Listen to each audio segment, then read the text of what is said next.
Bonjour à tous et ravi de vous retrouver ce matin une fois de plus pour une autre édition de la revue de la presse, dernière sortie de cette semaine.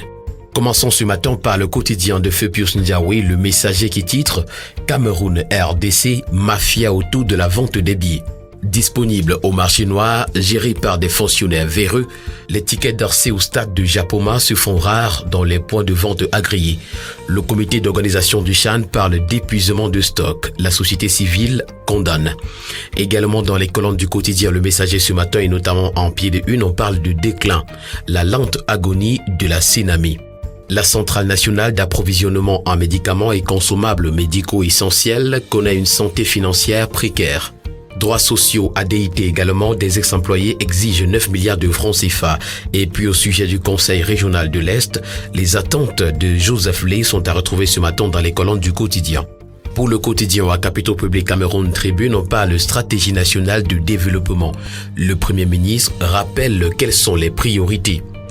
L'achèvement des projets en cours dans les domaines des infrastructures, de l'énergie et de l'agriculture devrait figurer au rang des urgences selon Joseph John Gouti. Le Premier ministre, chef du gouvernement, présidait hier dans ses services le premier conseil du cabinet de l'année.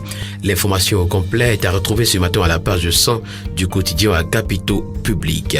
CHAN 2020 également dans les colonnes du quotidien, ça passe ou ça casse. Le projet d'exploitation de la borsée de Mini-Martap à Bonne Mine nous informe ce matin le quotidien Mutation. Après des années d'égarement, l'exploitation est annoncée pour le deuxième trimestre de l'année 2022. Le quotidien Mutation nous fait également savoir ce matin au sujet des accidents de circulation que ces morts nous parlent. Et puis port autonome de Douala contre Bolloré, un nouveau round est joué à Abidjan. Il est temps pour le quotidien Émergence d'établir des responsabilités au sujet du drame de Tchang. Trafic d'enfants également, l'impuissance du gouvernement est étalée ce matin dans les colonnes du quotidien. Et puis à Douala, un homme décède après avoir été empoisonné par sa fille. Dans les colonnes du quotidien L'économie ce matin, c'est la communauté économique et monétaire de l'Afrique centrale qui est affichée en bonne place. Le difficile recouvrement de la TCI plombe le fonctionnement. Pour Daniel Ona-Ando, tant que les dispositions pertinentes de collecte de la taxe communautaire d'intégration, la TCI, ne seront pas appliquées, on continuera à tourner en rond. Également, transformation du service électrique, Eneo lève les fonds auprès de 8 banques locales. En Afrique centrale également, réflexion à Douala sur le droit au ADA et l'avènement de la ZLECAf. À la une du quotidien Essingan ce matin, c'est la crise anglophone qui prend la première place. Un envoyé spécial du pape François au Cameroun. Arrivé à Yaoundé pour un séjour qui prend fin le 3 février 2021, Monseigneur Pietro Parolin est porteur d'un message de conciliation entre les enfants de cette terre d'Afrique. C'est à ce titre que le secrétaire d'État du Vatican sera reçu en audience par le chef de l'État Paul Biya après avoir imposé un pallium à l'archevêque de Bamenda, Monseigneur Andrew Kia. En son autre une ce matin, Essingan parle de tentative de putsch en Guinée équatoriale. Paul Biya refuse d'extrader le mercenaire tchadien Kodo Bani. Gestion foncière également, accord parfait entre le MINCAF et les chefs traditionnels. C'est la santé qui intéresse ce matin le tri-hebdomadaire Le Soir et notamment le coronavirus. Lettre ouverte de Dr Olivier Mbilé aux dirigeants du Monde. Le monde ne s'est-il pas finalement trompé de chemin? La question est posée ce matin par le tri-hebdomadaire Le Soir. À Bamenda également, 4 terroristes ont été neutralisés. Plusieurs munitions de type M21S et FAL récupérées.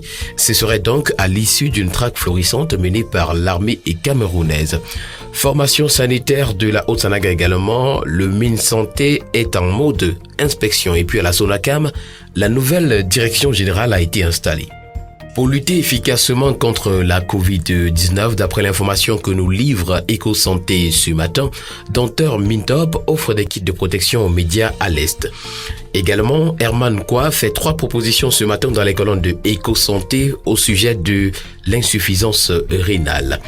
C'est à se demander ce matin si Talba Mala veut la protection du prince dans l'opération Épervier. L'information constitue la grade 1 de la voix des décideurs qui parle également en petite une de budget d'investissement et rôle des exécutifs régionaux. Cyril Edou Allo en parle ce matin dans les colonnes de la voix des décideurs. Protection des civils en Afrique également, l'IFORCE arme les forces de sécurité. L'œil du Sahel pour sa part s'intéresse à l'Adamawa où le RDPC est dans la tourmente. Également dans cette Adamawa, 255 salles de classe construites pour l'enseignement primaire. Et dans le Grand Nord en général, profil de nouveaux secrétaires généraux des conseils régionaux. S'agissant de la société immobilière du Cameroun à Garoua, 32 locataires insolvables ont été épinglés. Université d'État, le ministre d'État Jacques Famendongo félicite tous les enseignants et personnels d'appui qui ont dit non à la grève. L'information est à retrouver ce matin en grande une du quotidien de Paul Ngouari-Kini, Réalité Plus. Institut africain d'informatique, IAI également, les Camerounais et Madame Chantal Biya sont fiers de toi. Le bimensuel L'Albatros, au sujet du maintien de la paix et de la sécurité au Cameroun, nous fait savoir que le pari est gagné pour les 4 mousquetaires. Également, Alain Abouimama et Lundu est le nouveau sous-préfet de l'Embeyezoum. Crise anglophone, halte à la diversion. Qui doit déposer les armes? La question est posée ce matin en pied de une du bimensuel L'Albatros. Projection économique 2021 ce matin dans les colonnes de Censure Hebdo, les 3 intrépides jettent les bases. En dépit de la conjoncture peu favorable pour des raisons de la fameuse pandémie de coronavirus et autres situations désolantes, les 3 intrépides qui constituent les pièces essentielles du puzzle de l'économie nationale, à savoir Louis-Paul Motazé, la clé de voûte et patron du ministère des Finances, Alamine Ousmane Mi, le fin stratège aux manettes du ministère de l'économie, de la planification et de l'aménagement du territoire, et Modeste Mopa Fatouing, l'homme de l'immatriculation aux commandes de la Direction générale des impôts, ont déjà les pieds à l'étrier dans l'optique de respecter sans pitié ni pardon leurs engagements régaliens. Et pour terminer ce matin, le bi-hebdomadaire L'Équation parle du scandale qui secoue la présidence de la République. Les contre-vérités du président directeur général Guy Ndjouken sont à retrouver ce matin dans les colonnes du bi-hebdomadaire. Comme tel également, Judith Diasondé dans l'implémentation des opportunités gagnantes. Et puis en haut de une, conférence annuelle du ministère de l'Habitat et du Développement urbain, Célestine Ketia-Cortez dévoile la feuille de route 2021. Mesdames et messieurs, c'est ici que prend fin cette autre édition de la revue de la presse dernière sortie de cette semaine. Nous vous donnons rendez-vous lundi prochain s'il plaît à Dieu pour une toute nouvelle édition. D'ici là, portez-vous bien et passez un agréable week-end.